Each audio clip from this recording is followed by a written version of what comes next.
온전한 삶, 마태복음 11장 28절. 내가 너희를 쉬게 하리라.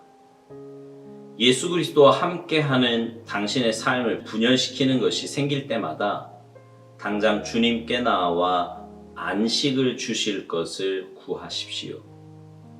평안을 깨는 그 어떤 것도 허락하지 마십시오. 평안이 없을 상태에서 고통을 당하지 말고 그 평안을 깨는 대상과 대항에 싸우십시오.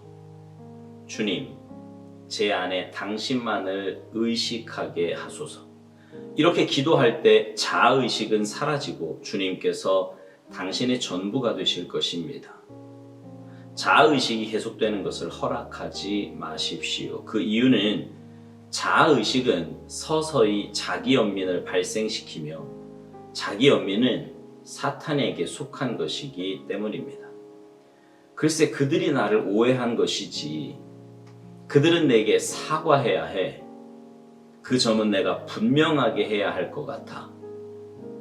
모든 것들을 다 내려놓고 오직 주님께서 당신에게 그리스도 의식을 주시기를 간구하십시오.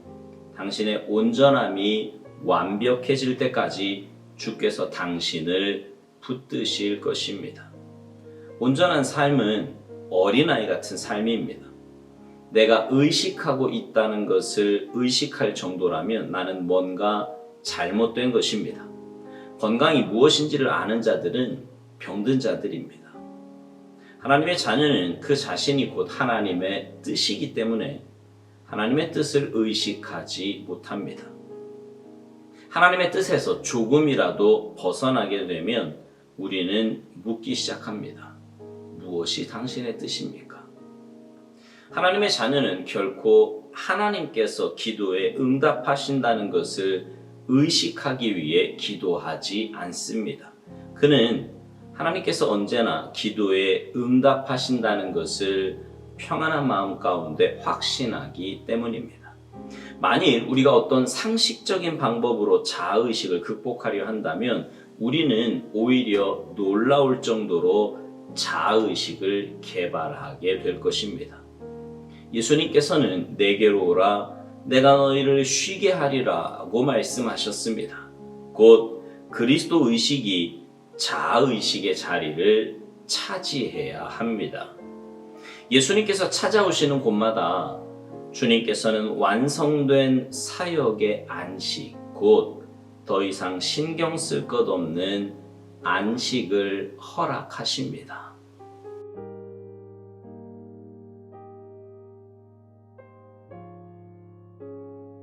오늘도 어제에 이어서 자아의식에 대한 주제로 함께 묵상해 보려고 합니다. 오스왈드 목사님은요, 우리의 삶의 평안을 깨는 것을 자아의식으로 보고 있습니다. 자아의식이 계속되면 서서히 자기 연민을 발생시키고요. 자기 연민은 사탄에게 속한 것이기 때문에 우리로 하여금 엉뚱한 생각을 갖게 한다는 것입니다. 우리는 주님과 함께하는 삶을 사는 존재들입니다. 하나님의 자녀이고 천국 백성이기에 이 땅에서 살지만 주님 안에 거하며 주님과 행복한 동행을 하는 존재들입니다. 그런 평안하고 복된 삶을 깨는 것들이 있는데 바로 사탄의 역사입니다. 근데 사탄의 역사는요, 처음부터 엄청난 유혹이나 고난으로 오지 않습니다. 제가 종종 드리는 말씀이지만 사탄은요, 처음에 나뭇잎부터 슬슬 건드려 봅니다. 거기서 타협점을 찾게 되면 나무 가지를 건드리는 거고요. 나뭇잎에서 나뭇가지로, 나뭇가지에서 몸통으로 결국은 뿌리까지 흔들어서 우리의 삶을 파괴하려는 것입니다. 오늘 오스왈드 목사님 표현대로 하자면 자아의식이요, 나뭇잎과 같은 거예요. 주님, 제 안에 당신만을 의식하게 하소서. 이렇게 기도할 때 자아의식은 사라지고요. 주님께서 당신의 전부가 될 것인데 자아의식을 계속해서 허락하다 보면 그 자아의식이 자기 연민으로 발전하게 되고 그 자기 연민이 결국은 해서는 안 되는 생각까지 이르게 한다는 것입니다. 글쎄 그들이 나를 오해한 것이지 그들은 내게 사과해야 해. 그 점은 내가 분명하게 해야 할 것 같아. 여러분 우리가 이거 한 번쯤은 해보거나 이렇게 생각해본 혹은 말해본 그런 말들 아닙니까? 그런데 그 시작이 자의식이었다라는 말입니다.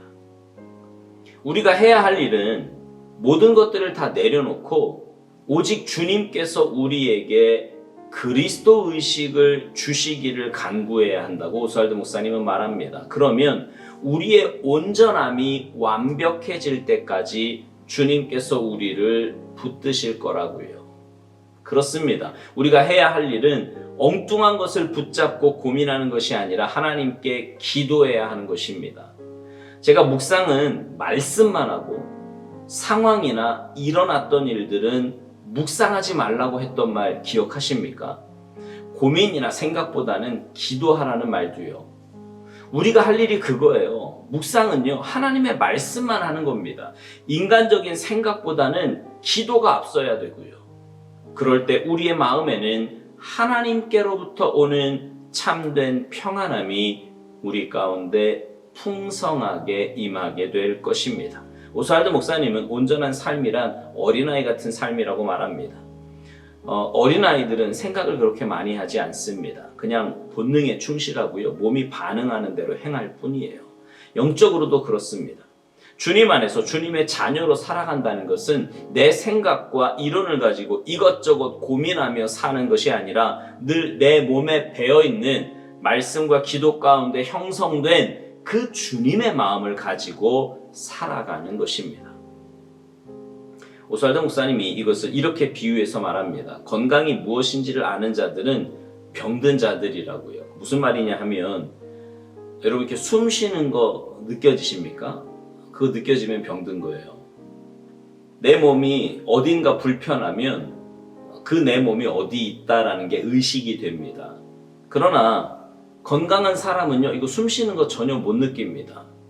내 손과 발이 움직이는 거, 이거 그냥 저절로 된다고 생각을 해요. 아니, 그런 생각조차 안 합니다. 움직이는데 아무 불편함이 없으니까요. 영적으로도 그렇다는 겁니다. 하나님의 뜻 안에 거하며 주님과 행복한 동행을 하는 사람은 하나님의 뜻에 대해서 그렇게 많이 묻거나 고민하지 않습니다.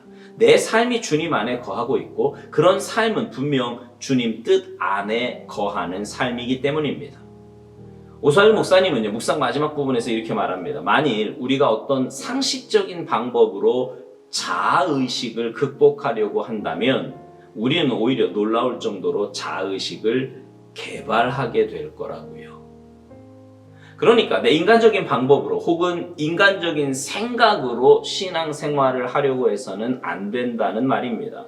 주님께서 내게로 오라고 내가 너희를 쉬게 하리라고 말씀하셨듯이 주님께 나아가면, 그래서 주님이 내 마음과 생각을 붙들어 주시면 자아의식은 자연히 물러가고 그 자리에 그리스도 의식이 자리 잡게 될 것입니다. 오늘 묵상 제목이요, 온전한 삶입니다. 온전한 삶은 내 스스로 만들어낼 수 있는 삶이 아니에요. 주님의 초대에 응하여 주님 안에 거하며 내 마음과 생각까지도 주님의 것으로 채울 때 우리는 세상이 알 수도 줄 수도 없는 참된 평안함 가운데 살아가게 될 거고요. 그리고 그런 삶이 가장 온전한 삶인 것입니다. 사랑하는 성도 여러분, 주님 앞에서 어린아이와 같이 순전한 모습으로 삽시다. 주님 말씀 붙잡고 주님의 도우심을 간구하며 내가 사는 것이 아니라 내 안에 계신 주님이 사시는 그런 삶을 사셔서 이 땅에서부터 하나님이 인정하시는 의인의 삶, 참된 평안함을 누리며 살아가는 복된 삶이 되시기를 주님의 이름으로 축복합니다. 아멘.